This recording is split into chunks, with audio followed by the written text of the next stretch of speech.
Valentine's Day 2013. Pretoria, South Africa. Early hours of the morning. The sounds of 4 gunshots, coupled with screaming, ripples through the darkness of the city.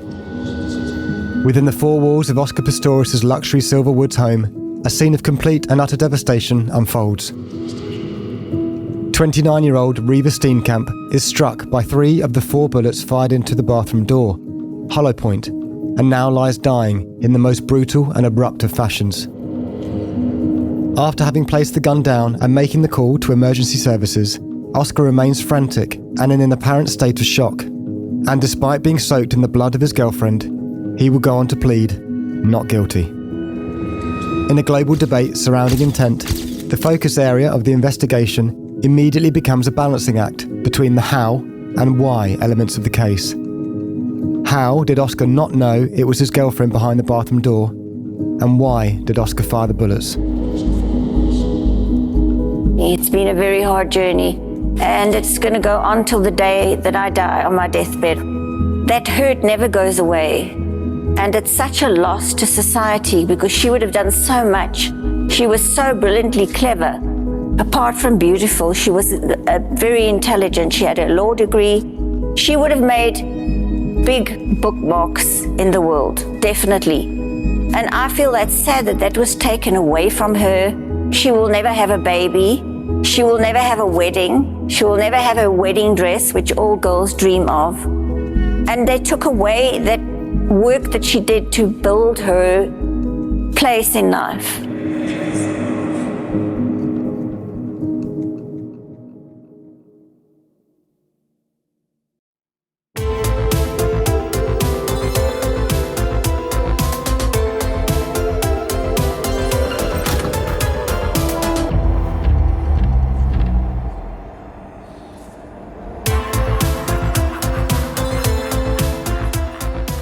Hello and welcome to I Could Murder a Podcast. We are back once again with a huge case, and I'm joined, of course, by little Ben. Hello, good to be here. Good to be back with another episode. We are storming through this series. Episode 5, wow.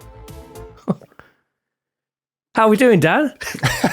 Very good. Yeah, 5th gear. Cruising down the highway of true crime, I suppose. I'm really looking forward to this case. I remember it being, for me, a bit of an open shut one. But a lot of people think otherwise.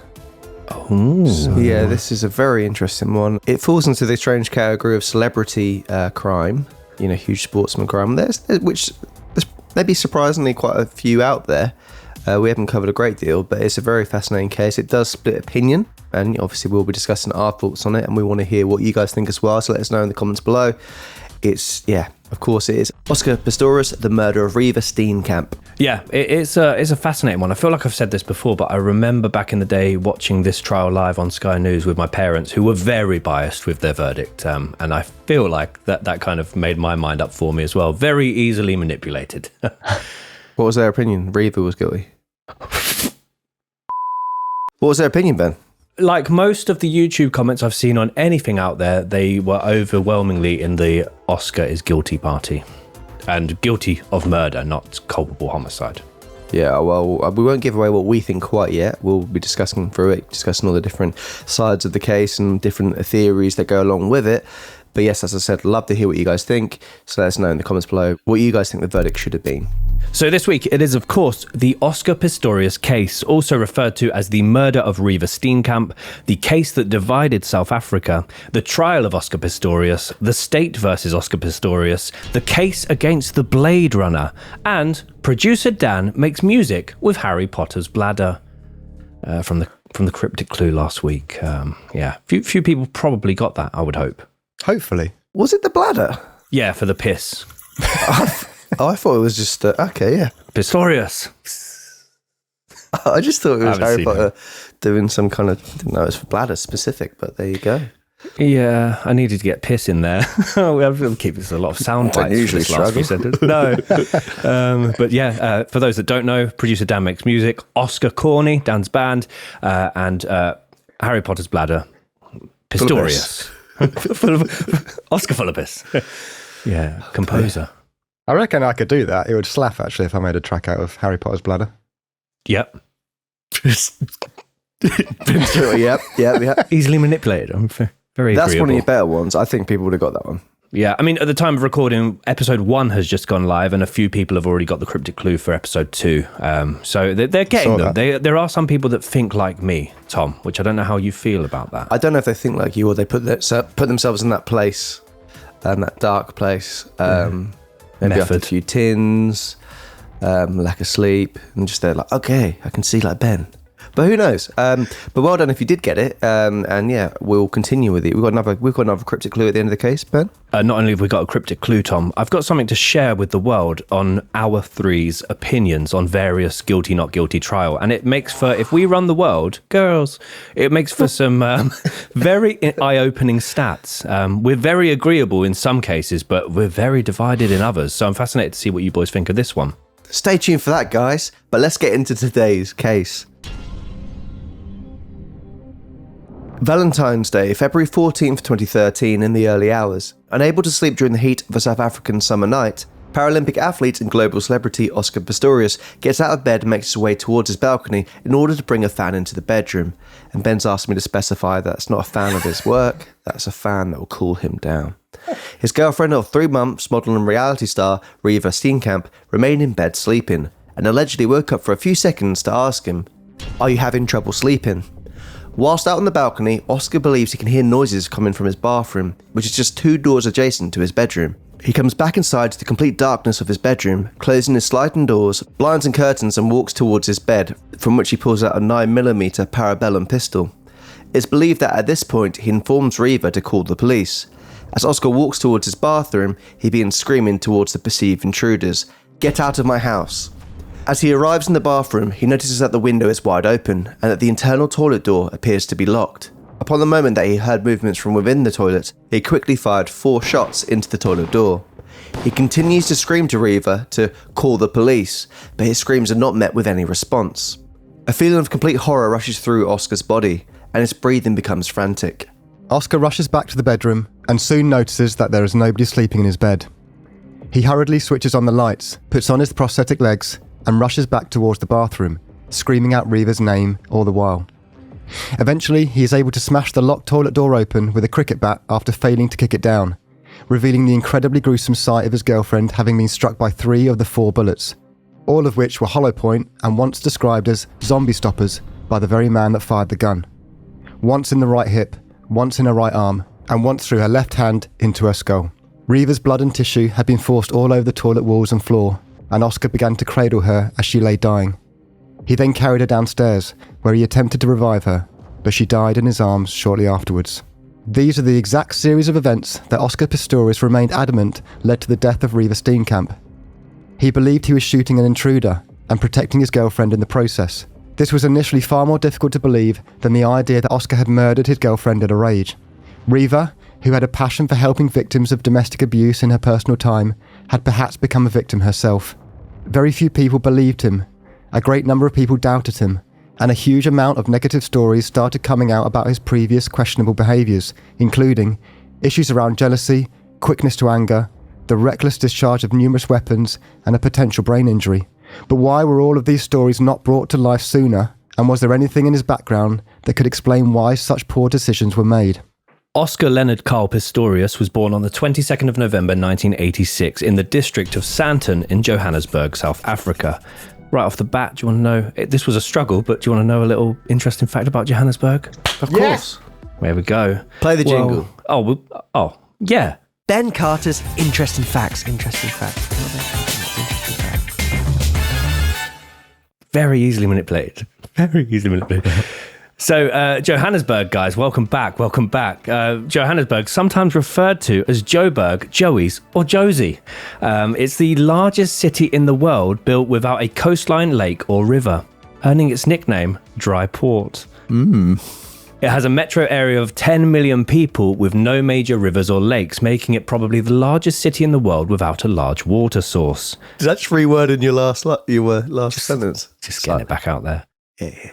It's also been called Igoli, which is Zulu for City of Gold, due to it once providing more than 40% of the world's annual gold production. So dry and gold. Me and Tom both looked for celebs from Joburg. and it was a struggle. It wasn't very light, I think. We'd probably say a lot of heroes that were heavily involved in the apartheid political scene, but nothing that was, some light relief. But Ben, just to clarify, there's not a large body of water there. Yeah, for a third time. Yeah, no lakes, rivers, and certainly not a coastline. So if you're fishing, don't go there. Back to Oscar. Don't say back to Oscar like that. So what we're going to do with Oscar's background is obviously he had a very decorated sporting career. We're going to focus more so on the elements that we feel, influenced his life, his struggles, his rise to success, dealing with celebrity, as well as the riches and the challenges that came with that. So Oscar was the second of 3 children born to Henk and Sheila Pistorius, having a younger sister called Amy and an older brother called Carl. The Pistorius family were extremely wealthy and lived a relatively comfortable life as a result of numerous different enterprises launched by previous generations of their family. So this is quite interesting. More interesting than the dryness of the area, I would say. So though there are some articles that state the Pistorius family owned more than 100 different companies, predominantly the family's fortune came from Oscar's grandfather, Hendrik, and he founded H. Pistorius & Co., a company that mines, processes and distributes agricultural and industrial limestone. I've seen a lot of clips of that on Facebook, people doing limestone. Have you? Yeah. What, just digging it up and shipping it about, or making diamond blades and then having to spray water on it so the blades don't get too hot, and then they're looking at it and I'm like, that's beautiful, and I'm like, no, this is shit, we can find better ones. And I'm like, so you could sucker me in to get some of that limestone. Fascinating stuff. What's that? Is it Australian Gold Diggers? There's a show that my dad absolutely loves, and I watched it once. Yeah. And I was similar to you, when things they pull out and I'm like, oh. To be honest, those kind of shows, Deadliest Catch, Ice Road Truckers, somehow they sucker me in. I'm like, that is a skiddy road. Yeah. And so from the wealth accumulated here, Oscar's uncle Arnold was able to set up his own property development companies. Apparently a very prominent businessman in South Africa. And this company owns and lets out numerous commercial buildings, residential properties, shopping malls, and private game reserves. And very interestingly as well, interesting family. Should have just stuck with the interesting family rather than the dry river. That's all right. Yeah. We move. We move. But Oscar's aunt, Mickey Pistorius, is one of South Africa's leading murder experts, having previously worked as a criminal profiler, forensic psychologist, and investigative writer. That's an awkward Christmas dinner, isn't it? It is now. Yeah. So Henk and Sheila raised their family with traditional Christian values in an affluent suburban neighborhood. When Oscar was born, he was diagnosed with fibular hemimelia, which is essentially having zero or incredibly shortened fibular bone in the legs. And apparently, Oscar was born without any bone at all of the fibular variety. If not true... If not a doctor. No. Straight to work. Went straight to work. Fucking hell. If not treated correctly, or in severe cases, this can lead to lifelong knee and ankle problems, potentially resulting in immobility. As well as this, both of Oscar's feet were deformed. As a result, the family made the decision, obviously together with the advice of numerous clinicians and experts, to amputate both of Oscar's legs, halfway between his knee and his ankle, when he was just 11 months old. 6 months later, he was given his first pair of prosthetics to replace the amputated portion. Though this incident itself would be something that Oscar and his family refused to allow to impact or hinder their lives whatsoever. In fact, it was a Pistorius family rule that nobody in their household could ever say the words, "I can't." Oscar would later write in his autobiography, I believe that it was at this time in my life that my personality was shaped, and that my family was instrumental in laying the foundation stones of my competitive nature, and of the man that I am today. As youngsters, Oscar and his siblings were incredibly close. They would constantly play out and explore different parts of their hometown together with their many friends in the area. He described himself and his brother Carl as adrenaline junkies from the moment we were born. The pair would regularly ride bikes around local parks and would also try and find the steepest hill for them to ride their go-karts down, despite the go-karts having no brakes. On one occasion, Oscar recalled that he was heading towards a number of parked cars at a great speed, so his brother pulled off one of his prosthetic legs and pushed it into the wheels to bring the go-kart to a stop. That's MacGyver level, that is. quick thinking. It is quick thinking. As he grew older, his prosthetics became more advanced, and was provided with a pair that were fitted with lycra skin, meaning that he would wear them and roll the skin over his upper leg, making the stumps, in his words, invisible. When he was 9 years old, Oscar got into his first fight. This was with another boy in his neighbourhood who was friends with a girl that he liked. Oscar was badly beaten by the other boy, who apparently did not want to fight. When he returned home after beating, his father did not offer him sympathy or show any signs of concern. He, together with his grandfather, took the 9-year-old to a gym and taught him how to box. That's interesting, isn't it? I mean, you hear a lot about parents bringing them back out and making them fight. But I don't mind that in terms of like you're just teaching your son how to defend himself and going to the boxing gym so he feels a bit more safe. So the issue I see is wanting to fight someone because they're with the girl you like. That's probably the bigger question mark I've got there. You shouldn't do that, Ben. No, you shouldn't. You shouldn't. Stop then. Trying. Oscar attended Constantia Kloof Primary School before going on to attend Pretoria Boys High School. At both schools, he fell completely in love with all forms of sport. A family friend and design engineer, Chris Hatting, provided the family with much lighter prosthetics, which enabled him to move faster. He played rugby for the school team and also played water polo and tennis at a high level. As well as this, he joined a club that focused on preparing for Olympic wrestling, where he was also considered to be highly skilled. He picked everything up quickly and was capable at each sport within a matter of weeks. He also started riding mini motorbikes, petrol go-karts, and even his older brother's car before he'd even turned 14. There's a lot of stuff out there on children that went to school with him or people that played in the same sports teams, went to the same gyms, and all of them said the same thing. They had no idea that he was wearing prosthetics. They said he was so proficient at each sport that he picked up, so strong and so quick that it was a real shock to them. It took them several months to realise that actually he's wearing prosthetics. And yeah, he's clearly very much an athlete from an early age here. Over the next several years, a series of 3 life-changing events occurred that drastically impacted Oscar's mood and views. Firstly, Oscar's parents filed for divorce, and he and his siblings had to move into a smaller home with his mother as a result. To try and ease the pain, Oscar's father purchased his older brother a speedboat, in which the boys would regularly go out on and water ski from the back of. Perhaps this was a way of keeping in regular contact with his sons, whom he preferred to keep living in the smaller home with their mother. The second occurred just a few years later. Sadly, when Oscar was 15, his mother Sheila passed away after suffering from an adverse reaction to a medication she had been taking upon being wrongly diagnosed with hepatitis. Which, yeah, that is... well, obviously tragic and terrible, but how does someone... is that an easy mistake to make? Is that an easy misdiagnosis? Well, I honestly have no idea, but surely if that's happening, you're going to be taking the hospital to court about that, surely. Yeah, terrible. This moment absolutely devastated the family, but especially Oscar, who idolised his mother. He was incredibly close with her and viewed her as one of his key motivations in life. Apparently, his mother always went the extra mile to support him and make him feel no different from anybody else, regularly leaving him motivational notes in his lunchbox and often fighting for her son's inclusion whenever he was advised not to participate due to his disability. On school mornings, Oscar would recall that she would yell up the stairs, "School time, Carl! Put on your shoes! Oscar, put on your legs!" I mean, it works. She sounds lovely. I'll do that properly. School time, Carl, put on your shoes. Oscar, put on your legs. Carl will have school shoes. Do you think Oscar has school legs? Well, he said in an interview, he never viewed himself as having a disability. He just viewed himself as having different shoes. I think that's a really nice way to look at it. And it certainly didn't hold him back from anything in the sporting endeavours. Oscar recalled the profound impact that his mother's death had on him, and from here he would throw himself into his love of sports as a means of escape. Sport was my salvation, as it helped me get through this difficult time. My mother had been a strong woman, the centre of my world. Sporting activity was the only thing that could distract me from such a loss. A year after his mother passed away, the third and final blow occurred. Oscar, who had been using sport as an escape, completely shattered his knee whilst playing rugby. His recovery was slow. He was confined to a bed and crutches for a number of months, and his overall mood and defiant spirit gradually darkened. Towards the end of his rehabilitation, he was recommended to try sprinting in order to help the knee joint recover.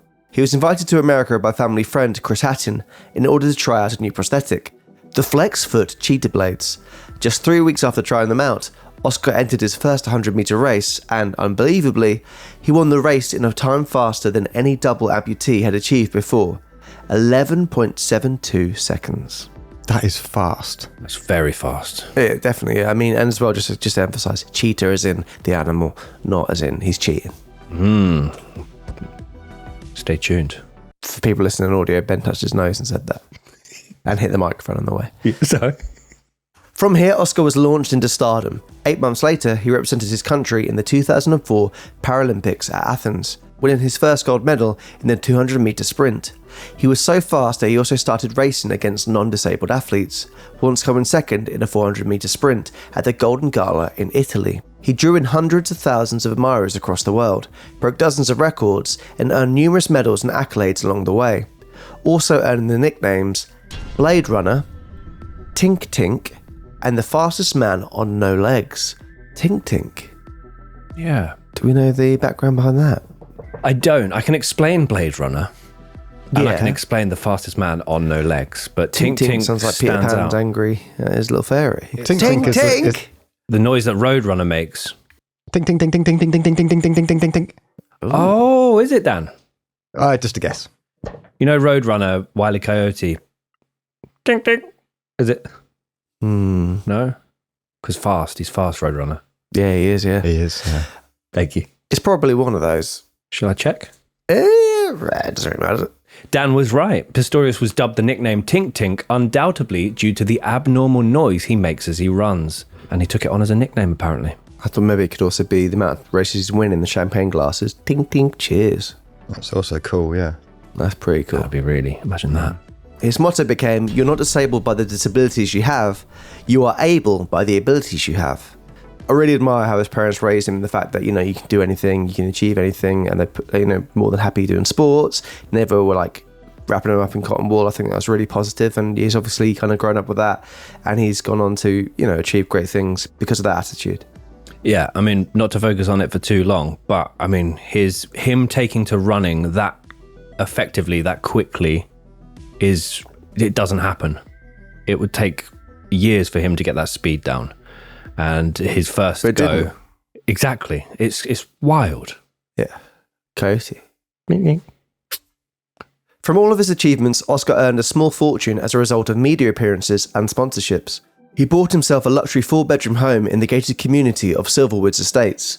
He was cherished by his country and was considered a hero all over the world. Despite this, some cracks started to appear in the way he conducted himself. Some people began to question whether or not Oscar's new carbon fibre prosthetics gave him a competitive advantage over other athletes. He was also accused of favouring the Olympics over the Paralympics, due to his repeated attempts to qualify and to be involved in the Olympics. On the controversy, he said, "I'm not a Paralympic athlete, nor an Olympic athlete. I am simply an athlete and a sprinter." So what do you guys think about that? Because obviously some people believe that the prosthetics gave him an extra spring to his running, and some people think it wasn't an advantage at all. If anything, it was the disadvantage. I remember watching the documentaries about this. I didn't really know that part of the story, really, that he, obviously it's not overly relevant to what goes on to happen, but I didn't know he was petitioning to race against able-bodied people. I remember the interview with the guy that invented the carbon fiber versions, the cheetahs, and he was very passionate about, because they said it gives him an extra bit of leg span and also an extra spring, but he was like, I challenge anybody to show that this gives an advantage. It doesn't have any spring. In fact, it makes it harder. And they measured it to show that this was in line with what would have been his typical height, in line with his arm span to leg span ratio.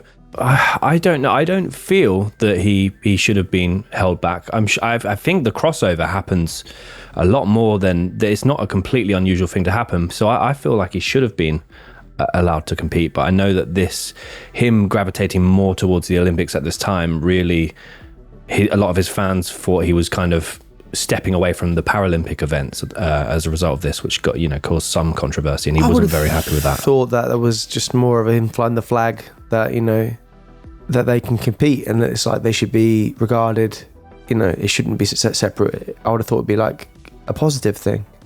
Yeah, I'm not sure.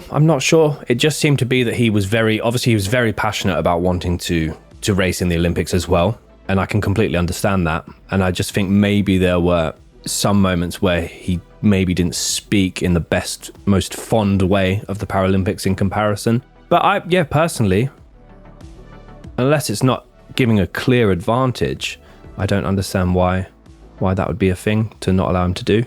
I was just Googling, because surely it is measurable. Because in theory, it's going to take longer to kind of come back with the... Do you know what I mean? Because it has to go down and up in order to go.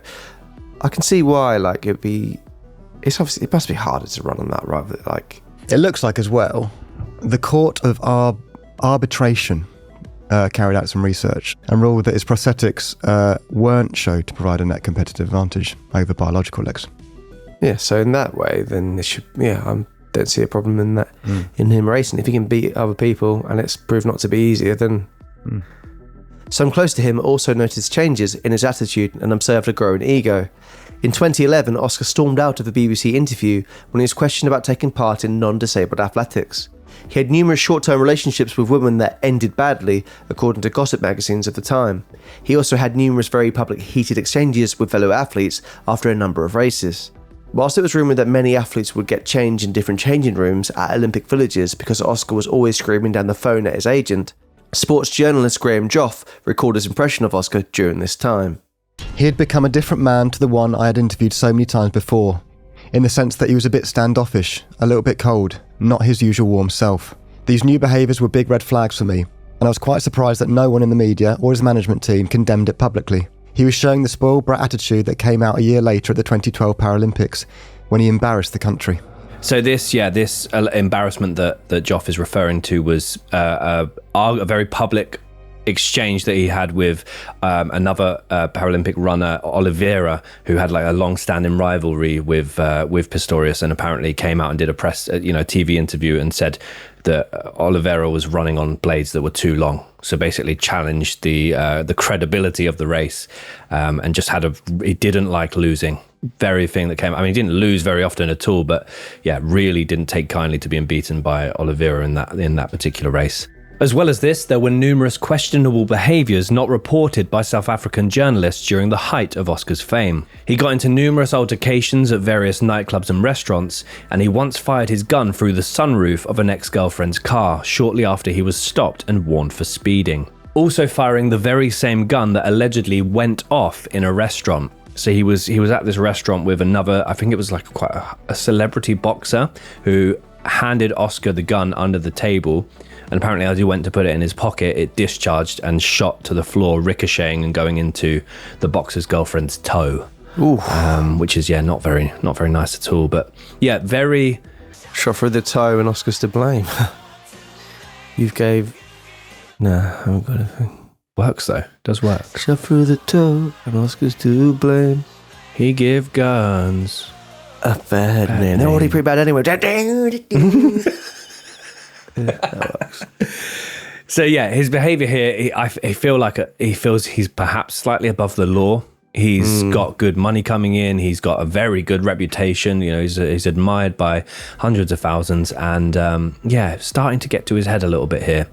He was also, and this is a big bit, he was also captaining a speedboat during which an accident occurred that resulted in him needing to be airlifted to hospital and almost killing several other people. From this, he had to have extensive surgery on his face. I think there was some bone reconstruction, and there is a possibility that there was also some trauma to the brain. So there's a lot of speculation online that from here, he'd obviously suffered a brain injury.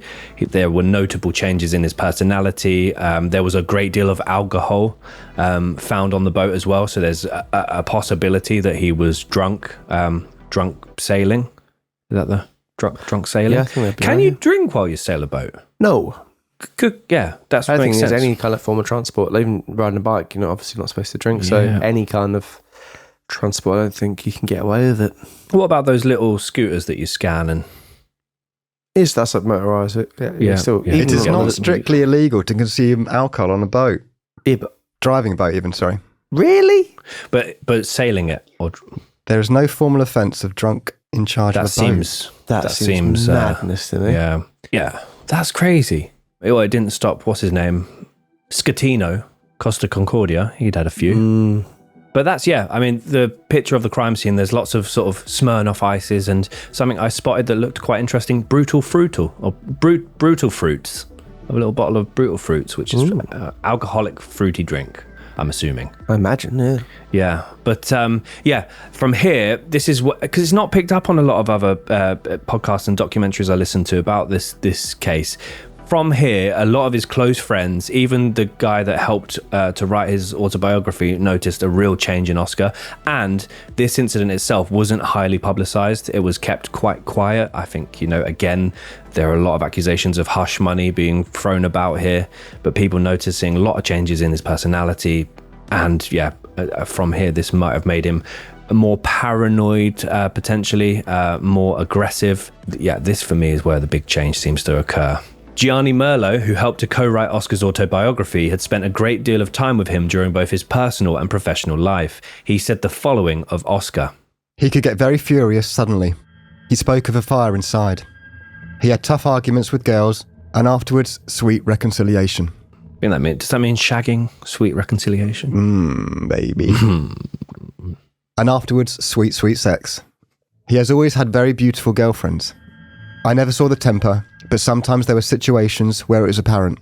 Sometimes he can explode, but I've always seen the bright part of the moon. I've never seen the dark part. That's a lovely little metaphor.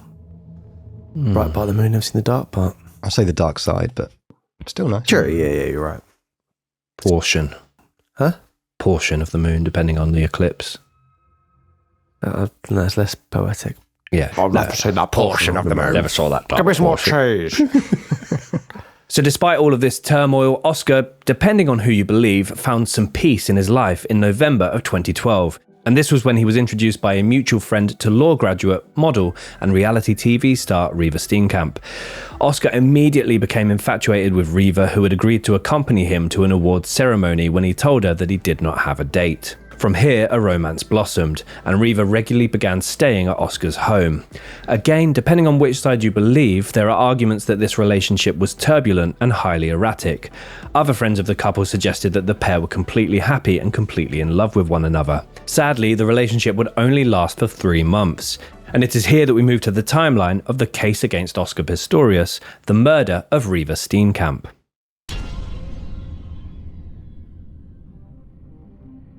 So with the timeline, what we're going to do is similar to the start of the episode. We are going to go through the version of events as put forward by Oscar's affidavit. And then what we'll do is pick that apart via the prosecution at the trial, as well as our own opinions. So a lot of what you're about to hear is actually what Oscar claimed in his own words had happened. So it's going to be, interesting to know, because we still don't know what each other believe the outcome of this trial to be, do we? Our verdict. Yeah, I also watched a series which has some similarities to this, called Presumed Innocent with Jake Gyllenhaal. Oh, definitely worth a watch. An Apple series, and it fleets between who you think's done it and reasons behind it, and the kind of a relationship which has gone bad and sour, or was it happy as they try and claim it to be, but you only hear in one person's perspective. So yeah, I do recommend it. It's just definitely striking some similarities in this. I've never seen anything that he's been bad in, Jake Gyllenhaal. Jake's a good egg. Yeah, I can agree with that.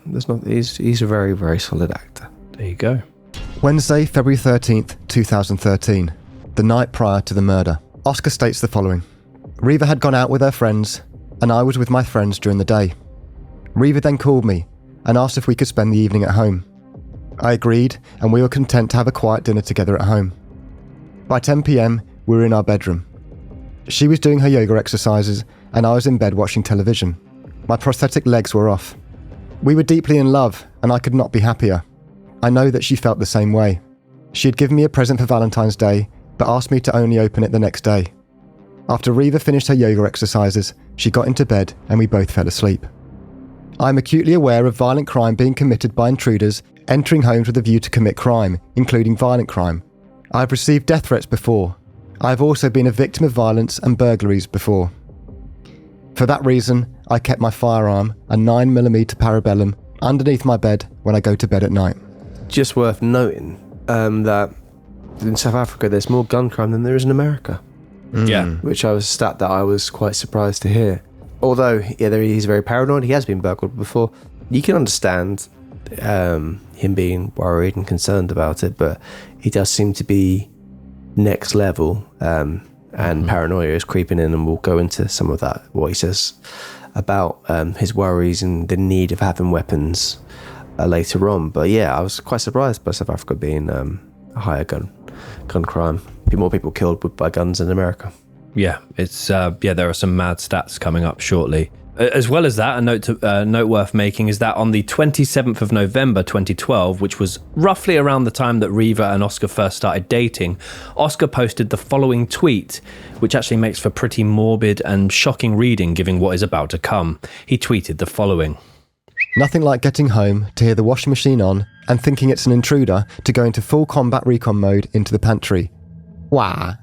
Yeah, it's one of the, I know why people like to find that, like, you know, especially linked to the case, but it's a light, like, it doesn't mean he definitely got all of his guns out and was like just walking around his house because of the washing machine. But yeah. Yeah, I don't know. I think yeah, as Tom said, it's easy to dig that up and go, oh, look at what he's, you know. But I think he's trying to be also quite funny here. Yeah, I think that's what I think, is he's being light about it. And like he probably was like, that noise sounds a bit weird and was a bit creeped out. So as Tom mentioned, there are some fairly shocking stats around crime in South Africa and especially Pretoria for the time. So during 2013 alone, South Africa's murder rate increased from an average of 45 murders per day to 47 murders per day, which is just... So yeah, I mean, to put that into context, there were over 17,000 murders that year in South Africa alone. And as Tom mentioned, the stat in comparison to America is quite staggering as well. So South Africa as a country had and has maintained one of the highest crime rates of any country in the world. And despite it only being a fifth of the size in terms of population compared to America, South Africa has 4 times as many gun-related homicides per year when compared to the US, which I find that really... That is incredibly bad. If I was to ask you boys, how many recorded homicide offences in England and Wales last year do you believe there was? In total? Yeah. It's a fun game. Play at home. I'd guess around 75. I feel like it's going to be low, but I think it's going to be higher than that. Higher. 250. 583. Oh, wow. In 2002, there was 1,000. So, but yeah, it's maybe that isn't as shocking. That's higher than I expected. Obviously, I was literally just thinking of news stories of last year. You don't think about all the ones that are just not reported on, and oh yeah, there's 17,000 murders that year. Yeah. Obviously, England is tiny compared to South Africa. So many people in South Africa who do have the money to do so live in gated communities, some of which are even fitted with electric fence perimeters. Armed robberies, home invasions, burglaries, there's that word, ransackings, were a daily occurrence in almost every major city and town in the country. So together with his wealth and celebrity, these statistics alone and the area that Oscar was living in, although he was in a gated community, and again, going back to this trauma sustained in the boating accident, made Oscar increasingly more paranoid. So as a result, he also purchased a home in Italy and was planning on purchasing other properties overseas. And I mentioned, obviously the haunting tweets. The final tweet from Reeva Steenkamp came almost exactly 24 hours before she was murdered, and it read as follows. What do you have up your sleeve for your love tomorrow? Hashtag get excited. Hashtag Valentine's Day. February 14th, 2013, and this is the morning of the murder, and again, in Oscar's words. During the early morning hours, I woke up, went onto the balcony to bring the fan in and close the sliding doors, the blinds and the curtains. I heard a noise coming from the bathroom and realised that someone was in the bathroom. I felt a sense of terror rushing over me. There are no burglar bars across the bathroom window, and I knew that the contractors who worked at my house had left the ladders outside. Although I did not have my prosthetic legs on, I have mobility on my stumps to walk. I believed that someone had entered my house. I was too scared to switch a light on. I grabbed my 9mm pistol from underneath my bed. On my way to the bathroom, I screamed words to the effect of them to get out of my house and for Reeva to phone the police. It was pitch dark in the bedroom, and I thought Reeva was in bed. I noticed that the bathroom window was open. I realised that the intruder was, or the intruders were, in the toilet because the toilet door was closed and I did not see anyone in the bathroom. I heard movement inside the toilet. The toilet is inside the bathroom and has a separate door. It filled me with horror and fear of an intruder or intruders being inside the toilet. I thought he or they must have entered through the unprotected window. As I did not have my prosthetic legs on and felt extremely vulnerable, I knew I had to protect Reeva and myself. I believed that when the intruders came out of the toilet, we would be in grave danger. I felt trapped as my bedroom door was locked, and I have limited mobility on my stumps. This is the first part of where some of the criticism of his story of events occurs.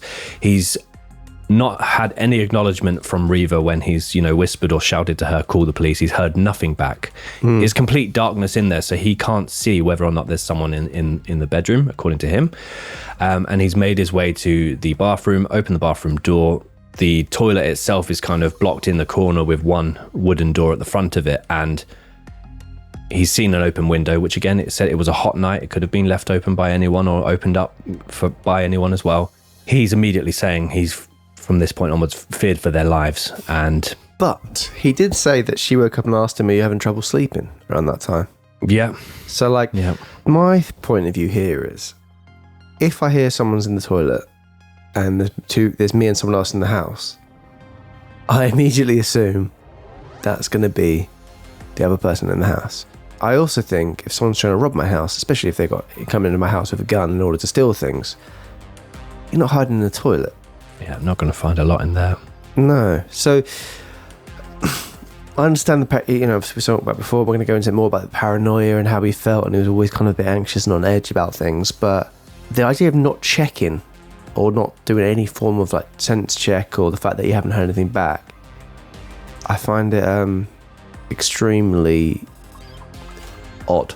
I mean, even just to call the name, it sounds awful, but call, towards the door. Is that Reeva? Are you in there? Is that you? Yeah. If it's not, obviously not her, and they come out, it would lead to the same outcome as what happens, presumably. But you'd still say, is that you? Are you in there? Yeah. Even if you're a little bit freaked out, which he doesn't. Or you give them an opportunity to get the opportunity to reply. So yeah, I think because I yo-yoed, because I think the first time I heard it, I was kind of like, okay, well, you can kind of understand that. You've heard something, you're on edge, you're shocked. Sometimes you wake up out of nowhere, you can be a bit not with it. But the more I think about it, it's just, it just seems completely.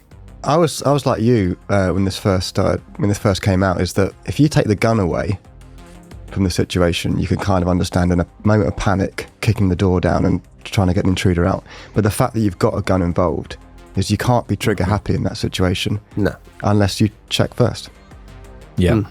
I think as well, obviously we've gone through the stats there. We're all quite lucky in that we don't live anywhere where there are high crime rates, and we are lucky not, to live in a country where there's an extensively high amount of gun crime. But for me, if there's one room I'd want, if I imagine my house was getting burgled, if there's one room that I'd like to try and confine them to where there's low value, it would be the bathroom. Because annoyingly, my door opens from the inside, so they'd get out quite easy. I couldn't block them in, but I believe that door opened outwardly. But then again, he's mobile on his stumps, but maybe not to the effect that he could quickly, push something in front of the door to try and block them in. But that for me would be a excellent result. Burglars trapped in the bathroom, call police, boom. Yeah. But, the last port of call in this situation would be using the gun, and there's no evidence that he said even that he feels that they have a gun. That he feels that he's in immediate danger, even though, because he's saying he feels like he's in grave danger because someone's in his toilet. So yeah, and obviously we'll go on to it, but there's been lots of speculation whether or not he was on his stumps or if he was actually already wearing his legs as well at this point. Yes, yeah. Oscar continues. I fired shots at the toilet door and shouted to Reeva to phone the police. She did not respond, and I moved backwards out of the bathroom, keeping my eyes on the bathroom entrance. Everything was pitch dark in the bedroom, and I was still too scared to switch on a light. Reeva was not responding. When I reached the bed, I realised that Reeva was not in bed. That is when it dawned on me that it could have been Reeva who was in the toilet. I returned to the bathroom calling her name. I tried to open the toilet door, but it was locked. I rushed back into the bedroom and opened the sliding door, exiting onto the balcony, and screamed for help. That's another thing, which, again, you never know unless you're in the situation how you're going to act, but is your first port of call to scream to neighbours for help, or it's going to be called you make a phone call? The only thing for me that paints him in the light here, which I go, if you're in a moment of absolute anger, and he's committed this murder, the fact is he's quite calm, not calmly, but he's thought of an alibi, and he's called the police and the neighbours and everything like that, rather than trying to hide the body or dispose of the body. But yeah, or even make it look like more of a staged break-in. He's not gone for any. He's immediately, if the timeline is believed to believe, from when neighbours claim to hear screaming and shots fired to then him going out and screaming for help, it's almost immediate that he goes out and screams for help. Which is, I suppose, in his favour. The other thing that I noticed, which I would love to know your thoughts on this, because for me, to go back to the idea that, let's say that none of what Oscar has just said is true, and they had a heated argument, and she locked herself in the toilet to get away from him and make herself safe. One thing I noticed is where the bullets were fired, all 4 of them are quite close to the door handle, as in trying to maybe get the door handle off or open so you can just get in. They're not like, say you were trying to, this is awful to say, if I thought someone was either sitting on the toilet or behind the door, my shots would have been much more central if I was a good shot. I just noticed they are quite close to the door handle.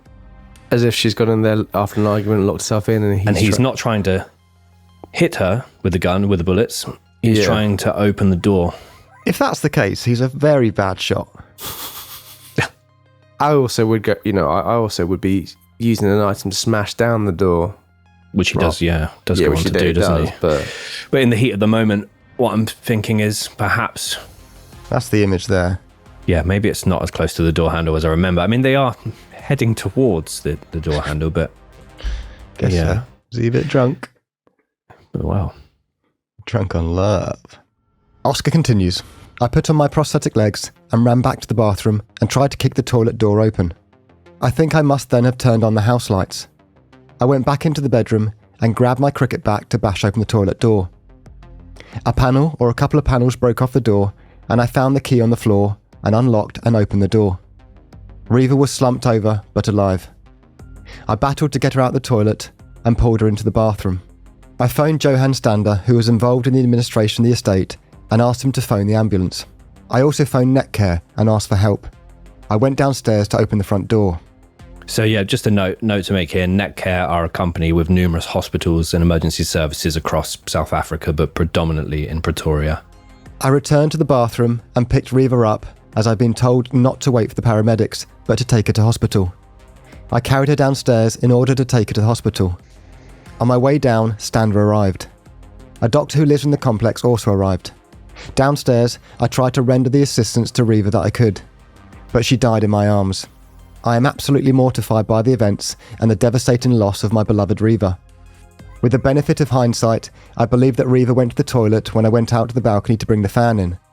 I cannot bear to think of the suffering I have caused her and her family, knowing how much she was loved. I also know that the events of that tragic night were, as I have described them, and that in due course, I have no doubt the police and expert investigators will bear this out. So yeah, that was a heavy portion of his affidavit. There are quite a few things to challenge throughout, which we're going to explain as the prosecution did, but as well as a lot of opinions out there are on the case. So at approximately 3 a.m, some neighbours could hear screaming and gunshots coming from the property. One quite direct neighbour, a radiologist by the name of Johan Stipp, came to the property following calls for help, and he claimed that he walked in, and as he opened the door of the property, he observed Oscar praying over Reeva's dead body. He said that the first thing Oscar said to him when he realised that help had arrived was, "I shot her. I thought she was a burglar. I shot her." And at 3:18 a.m, this is when the phone calls were made to Johan Stander, the manager of the luxury estate. So Stander claimed that Oscar said the following to him during the call. Please, come to my house. I shot Reeva. I thought she was an intruder. Please come quick." Stander went to the property together with his daughter, and the pair witnessed Reeva deceased in Oscar's arms, and Stander recalled the following. "He was broken. He was screaming. He was crying. He was praying. I saw the truth that morning." I also think it's strange. He's so open to saying he shot her. Obviously that's his story and that's his but he seems panicked and not trying to hide anything. But yeah, that's the only thing in the back of my head. It's a bit like a moment of absolute misjudgment. But I don't know. Obviously, I won't give my complete verdict away, but this case, my mind has changed so many times. So many times. And I know there seems to be an overwhelming opinion that he is guilty. One thing I think is if he'd committed murder with premeditation and completely intended on doing this. He's made that decision right then and there. It perhaps as a result of an argument, but it's a very quick sort of story to say, oh, I thought it was an intruder, it was an accident, this and that. There are other things that do lend itself to the intruder story being perhaps legit, or at least in his mind. It's just such a strange case. There's so many elements here that I just can't understand why he's reacted like that, why they've not had a vocal exchange to confirm where Reeva was, and he's still made that very quick decision, very rash decision to fire 4 bullets. Not even a warning shot, just, Yeah, I think as well as like his level of fame was like equivalent to like David Beckham in the UK. So the fact that like that as a nation seeing, hearing the story must be so like jarring just to kind of, well, I guess it's like O.J. Simpson, really, in that sense. Yeah. Yeah. Oscar was taken into police custody and formally charged with the murder the following day on February 15th. He was cross-examined by investigators over a 5-day period regarding his series of events. As we've explained, and it's quite a rare set of circumstances we have, the police didn't need to investigate who had killed Reeva. They needed to understand why Reeva had been killed. Oscar acknowledged, as Tom said straight away, that he had killed his girlfriend, but he was adamant that he mistook her for a burglar. Over the remainder of the month, various bail hearings took place, and though the state argued that Oscar posed a serious flight risk and that he may perhaps have fled to his property in Italy, he was released on bail, which was fixed at $113,000. He had a lot of money in overseas accounts. There was rumours he had other properties, but his defence team as well argued that he didn't even have property in Italy and that it was another family member. But yeah, he's released on bail at this point, and there's immediate outrage at that. From here, it gets very, very bizarre. Whilst all of this is going on, forensic investigators are thoroughly searching Oscar's home in Pretoria and sharing their findings from the crime scene with lead detective Hilton Botha. As well as this, numerous neighbours are interviewed about what they heard or saw on that fateful night. Hilton Botha is a highly controversial figure in this case. Not only did he and his team make a series of blunders when trying to preserve and analyse the crime scene, but he was also removed from the case just weeks before the trial when it was revealed that he himself was facing charges of attempted murder. Which, how does that happen? As in, like, how is he still knocking about on the case? Yeah, so this is really bizarre because he was very senior in his position as well. But apparently Hilton Botha and 2 other officers were accused of firing numerous bullets into a taxi carrying 7 passengers, during which apparently a drunken incident had occurred on the road, and they just started firing, which obviously took a life. Yeah, so Hilton Botha found himself in some Hilton bother. Hilton Botha initially said one witness who claimed to hear gunshots and screaming could not have possibly heard this, as they lived 600 metres away from Oscar. This was quickly proven to actually have been 177 metres. He stated that the gunshot holes in the toilet door were consistent with a shooter firing downward and directly towards the door, which contradicted Oscar's versions of events where he would have been on his stumps and shooting upwards. He publicly stated that steroids were found in the property, but these were herbal remedies. His team missed that one of the bullets had struck the toilet bowl, potentially causing a ricochet wound which contradicted evidence. He and his team regularly walked through the crime scene without protective covers on their shoes. As a result of this, just a week before the trial was due to start, Botha was replaced by Detective Venesh Kumar Munu, who is regarded as the most senior detective in all of South Africa. Yeah, that's mad, isn't it? That is absolutely mad. Yeah, it's always seems like high profile cases, just they seem to have police who just like, nah, we won't do that. Well, I think as well, because all of this, I feel like I'm harping on the innocence wagon here a little bit, because all of this came out before the trial. It did alter a lot of people's opinions, and all of this simple policing that Hilton Botha has got terribly wrong. It's just, I'm surprised the trial wasn't perhaps even thrown out. 3rd of March 2014. The trial of Oscar Pistorius begins at the High Court of Pretoria. He faces charges of murder, possession of illegal ammunition, as well as 2 charges of firing a gun in a public place. Due to South Africa abolishing jury systems during the apartheid era, no jury was present to hear the case. Instead, the verdict will be decided by Judge Thokozile Masipa, along with 2 assessors that she appointed to help evaluate the evidence and reach a verdict. Oscar was represented by defence advocate Barry Rue, whilst the state appointed Jerry Nell, a former wrestler turned legal advocate who was given the nickname the Bulldog and the Terrier. Due to him being such a ferocious legal opponent, and regularly being given the highest profile or most difficult cases in South Africa. Yeah, this moment when, so obviously I mentioned earlier, my parents were very obsessed with this case and the trial, and Sky News had it on constantly. When they did like the introduction of Jerry Nell to this case, I remember, because my parents were very much convinced of his guilt from the start. I remember them both saying, "Don't worry, Jerry's gonna get him." They were convinced, because what were we, 2014? Not that long ago, is it? 10 years ago. Yeah, so you were 32? Fuck off, mate. Fuck off. Yeah, I remember the introduction of Jerry Nell. My parents were very much like, "Don't worry, it's over now that Jerry Nell's appointed. He's going to get him." But yeah, he was very confrontational. He was very blunt and blasé, and he set traps. From what I remember, he started off, sort of talking through Oscar's celebrity and fame and his life now, and then suddenly just dropped a direct question that was accusatory. And I remember enjoying him as an entertaining lawyer.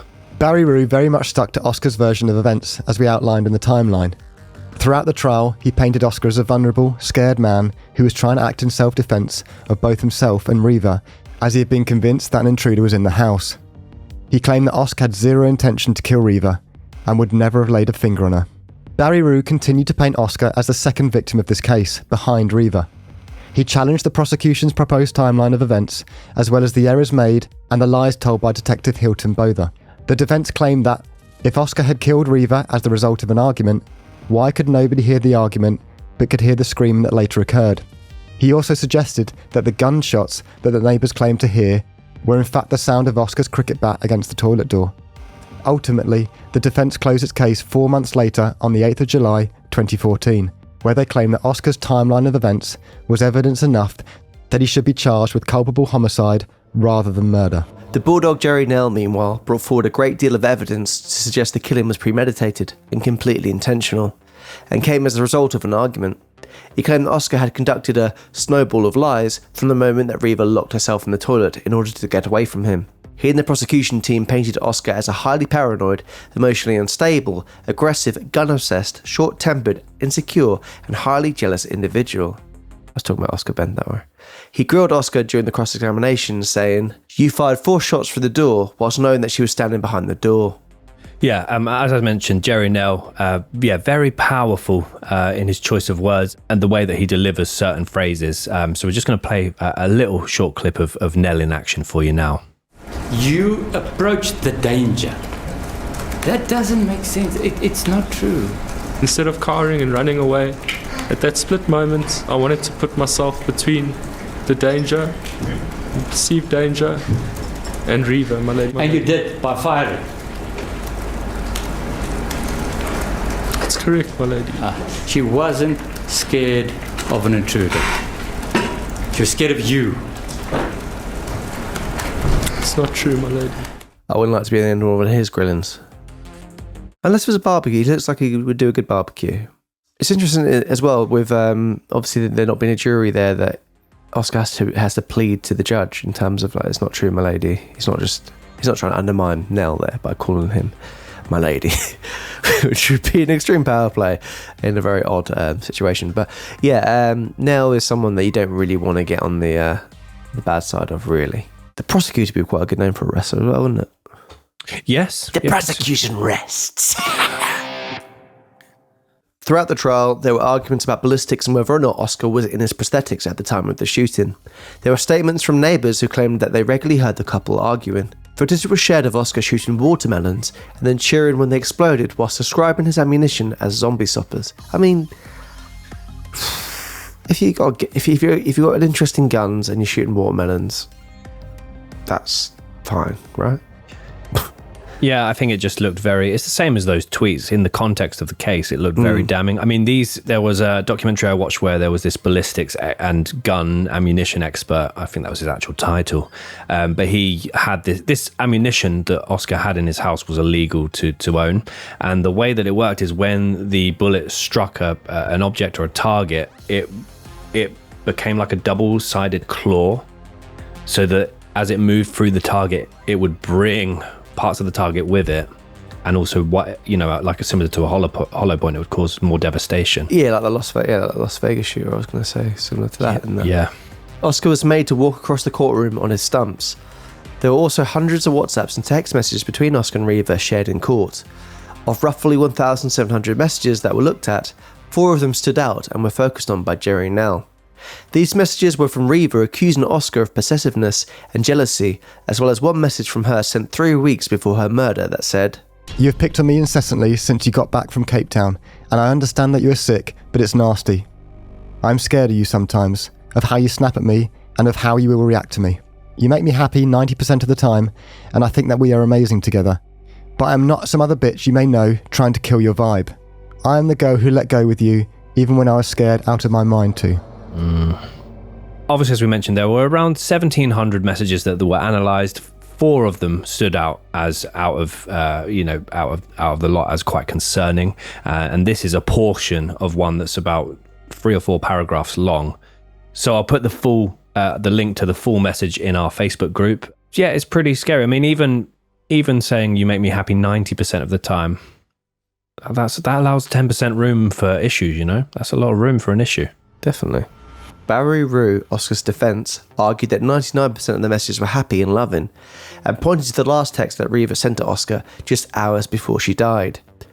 "You are an amazing person with so many blessings, and you are more than cared for."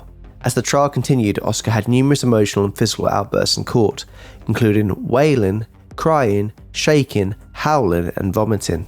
A social worker assigned to him shortly after the murder testified that she believed, "He has been diagnosed with post-traumatic stress disorder.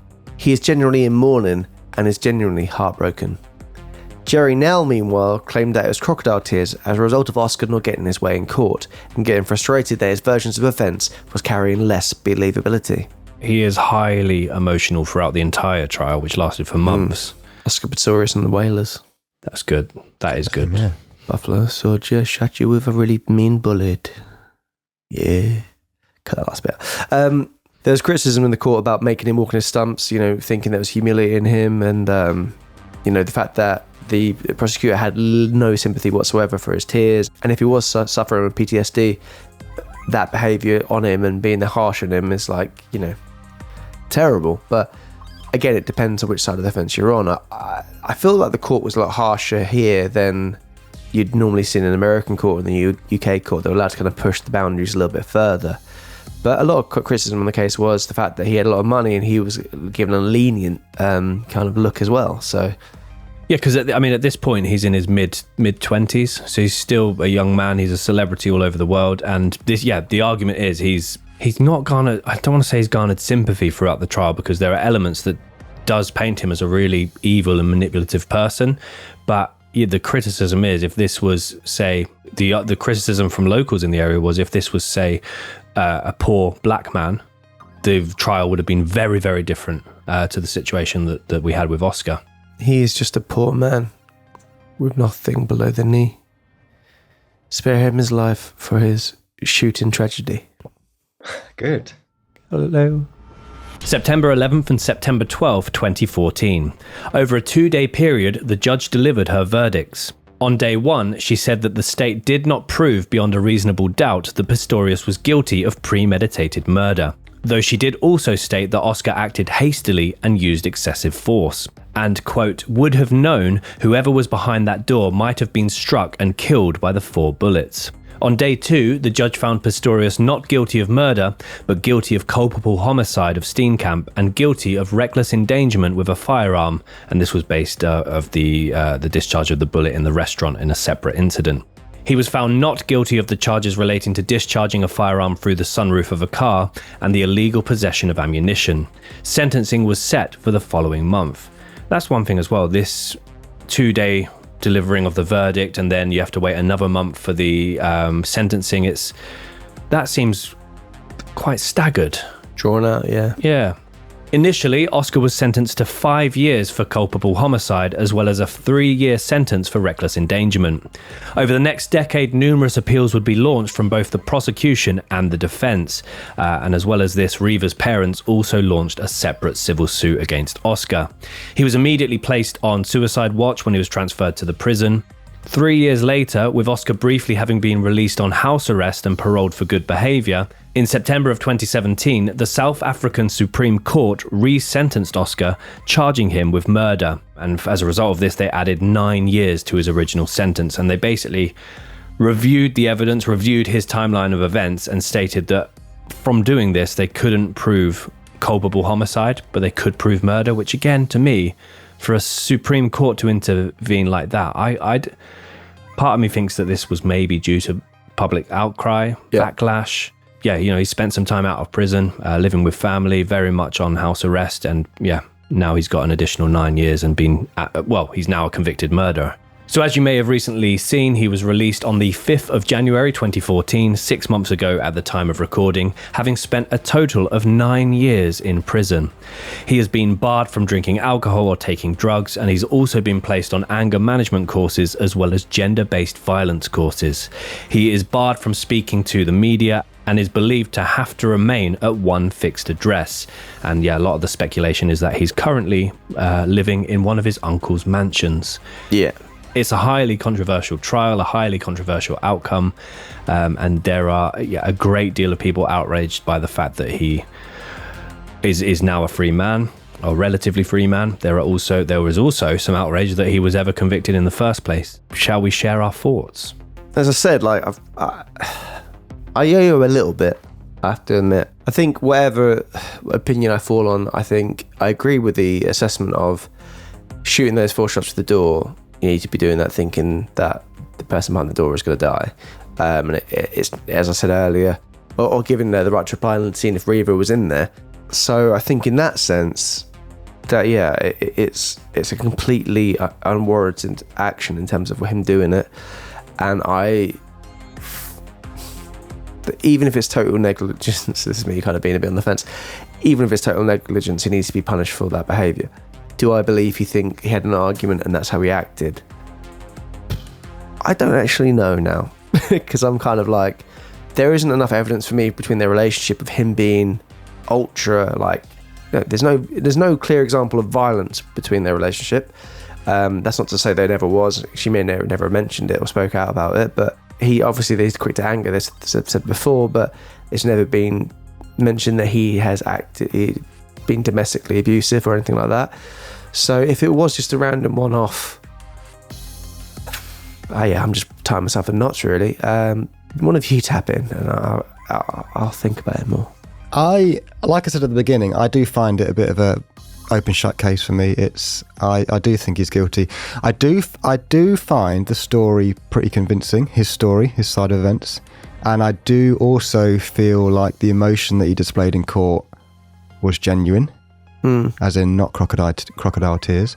However, his history of anger and that very damning text message from Reeva gives a good example of his background, and I think he knew at that point what he was doing, whether it's a fit of rage or whatever. Perhaps he could have done that, like you said, and then he's disassociated from the whole event, and therefore hasn't really, like you said in court, that could be genuine, his reaction, PTSD from the event, but he hasn't quite computed it. Yeah.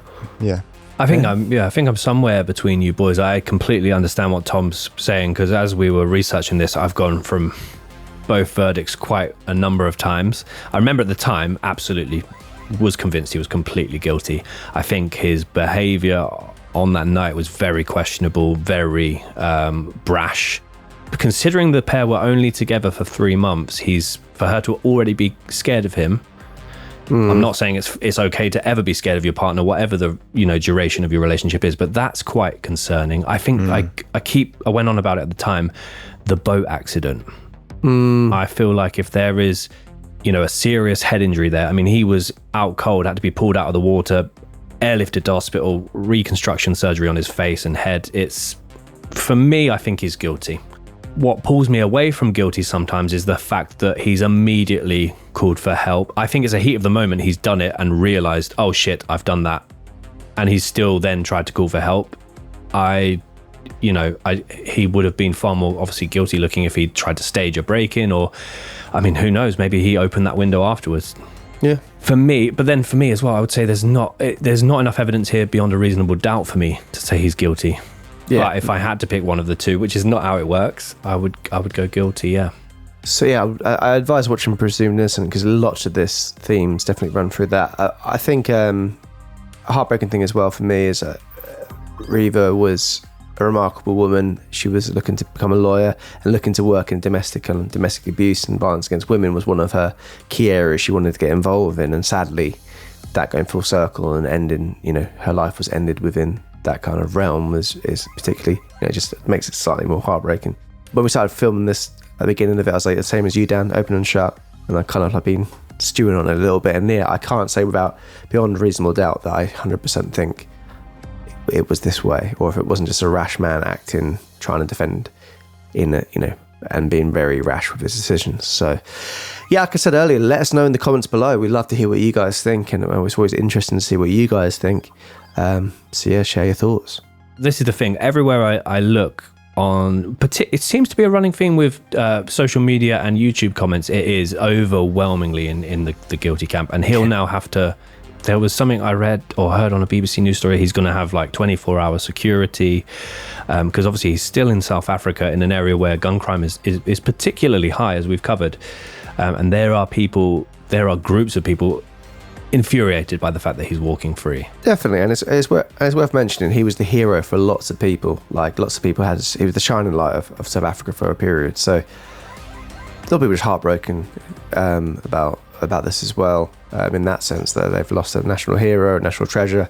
But yeah, it's a fascinating one. It's always fascinating to see someone going from hero to possible murderer. We mentioned it earlier. It's got so many the captivation that it had, and the similarities that it had with the OJ trial. And then if you compare the outrage at different verdicts, and the way that each case ended up, it became a big story about money, race, celebrity, crime. But yeah, I mean, because this case, we've had to focus so much on the different elements of what happened, the timeline of events. We've not got as much aftermath for you. One I did want to mention, I mean, there's so much that's happened in the media, in the press. There's films, documentaries, series.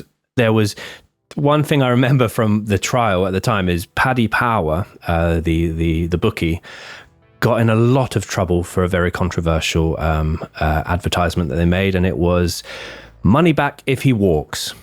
Was their headline on people betting on his guilty or innocence if he walks, as in if he walks free, an innocent man. And they had over 5,000 complaints. Terrible from Paddy.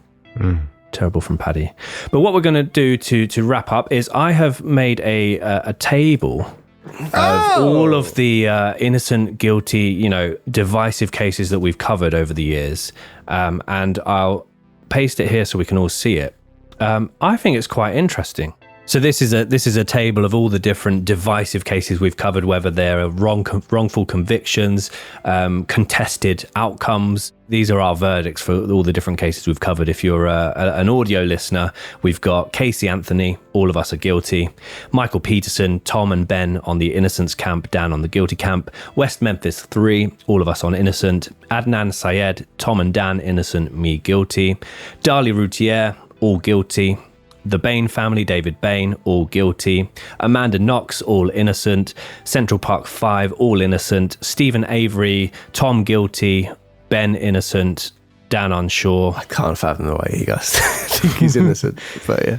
I think it was more the behaviour of the detectives and the police force in that county at the time. But Brendan Dassey, the nephew of Stephen Avery, all innocent. Is that right, Tom? You were still innocent for him? Yeah. But all innocent for Brendan Dassey. Hopefully that WrestleMania dream, the arc, concludes. O.J. Simpson, all guilty. Menendez brothers, all guilty. Oscar Pistorius, we've got Ben and Dan guilty, and Tom innocent based on not being through a... It's not proven beyond reasonable doubt. So I'm not saying that I think he's innocent. I think what he did, he should definitely be punished for 100%. But whether or not he did actually believe someone else was in there, I don't think the evidence is enough stacked up apart from one angry message. Producer Dan's just added a series of exclamation marks and question marks next to Tom's verdict. But to be fair, I said the same as Tom, but then I went to guilty, which I'm not sure you're allowed to do. Yeah, because Dan's put unsure for one, which I think is that's a bit pathetic, because we're all doing. Unsure for Stephen Avery, Dan. All right then, fine. Because Tom's put man up to mine. I'll go guilty for Stephen Avery. Solid. Okay. Man up. The final table looks like that. There you go. Interesting. Fantastic. So we hope we haven't pissed anyone off, obviously. And a big thing is, again, like we saw with our Amanda Knox episode, it all became about Oscar. There's, I'm glad Tom mentioned, obviously, the life that Reeva was living and the promise that she had and such a promising future. And it's, you feel terribly sorry for all of her friends and family and her poor parents. And as well as this, obviously, Oscar's family have had to go through this as well and stand by him. And it's, just a horrible case, and one that's, highly divisive, highly contended. It's a divisive series, Ben. It is indeed. Definitely is. Ben, is it time for your cryptic clue? Oh, yes. Benjamin Carter's cryptic clues. Everyone gather round for some clues that can be quite cryptic, but he's going to give them to you anyway. Hope you can figure them out. So, big shout out again. A lot of people probably got, I'm assuming, the Dan makes music out of Harry Potter's bladder. Next week, it is, you could give this crown to Brendan Fraser or High Priest Imhotep. You could give this crown to Brendan Fraser or High Priest Imhotep. Difficult. Yeah, I'll elaborate. This is based on the killer's nickname rather than their own name. But that's fine, it's still cryptic-ish. Yeah. Not as good as last week's, but still okay. Hey. All right. I haven't got Tom's VIPs this week. I mean, it's immediately me not having one after starting a new segment, but as I was saying to Ben, they're all quite heavy, the ones I found. They weren't really the kind of light, pushing a pea with your nose across the street vibe that I'm going for nowadays. You have standards. That's good. I don't. Yeah, it's true. Nothing wrong with that shirt. No. But so we will be back next week with that very cryptic episode. We really wanted to say a big thank you for all the people sharing us in the stories and commenting nice things and liking the podcast, subscribing, following, all that lovely stuff. We really appreciate it. If you just can't wait until next week, we have got a website which does have over 170 exclusive episodes, and recently we've covered some humdingers. The murder of Dimebag Darrell, the Dylan Redwine case, the Greyhound bus beheading, Timothy Treadwell, the Grizzly Man, and they're available in video and audio version over at icmap.co.uk. Starts from just £1 a month, which is glorious. Fucking hell, that's well cheap. Yeah. Or if you think that's a lot to do, a lot of buttons to press to get there, and you've got an iPhone, why not head over to Apple Podcasts? If you search I Could Murder a Minisode, you can have the audio RSS feed from there, subscribe onto there, $2.99 a month or $29.99 a year, and you get access to all the episodes in audio form. So you can listen to it when you're driving, when you're running, when you're walking, maybe when you're slouching by a bus stop waiting for one of those buses to come by. So there you have it. I mean, we have a lovely community over there. We would love your support. We really appreciate it. And it truly helps the podcast to do what we do. We also wanted to say we are really excited to be appearing at this year's CrimeCon in London event, which is on September the 21st. There are some tickets still available, and you can get a nice tasty discount on your ticket with the code ICMAP at checkout. Or if you join our website, there's an even bigger discount code that you can get. Just drop us a message on there and we'll sort you out. But yeah, we can't wait to hang out with some people in person, right? Yeah, and a quick shout out. I went to Truck Festival this weekend and met some lovely people who listen to the podcast. So lovely to meet you. And apparently I ignored someone whilst dancing on stage drunk who wanted to take pictures, so apologies for that. And a little shout out to Black Honey, who are an amazing band, who are also a fan of the podcast. So they did a great set, so why not check them out as well? Bloody lovely. Bloody lovely. Well, there you have it, guys. That was the case of Oscar Pistorius, the murder of Reeva Steenkamp. And guys, we'll be back next week with a brand new case. And until then, like we always say, we say this all the time. Keep doing what you're doing. Well, unless it's riding go-karts down a hill without brakes. But your kids. So save zombie stuff is for zombies. Yes. Yep. Brutal fruits. Don't drink them and drive. Or sail. Or sail and sail. Though Dan says it's perfectly legal, so maybe I'm wrong there. I didn't say that. At least it give the lifeguard something to do, eh, Dan? Yeah, that's it. Bloody lifeguards at the lake. Adrenaline junkie. See you later. Take care. 2 Pip.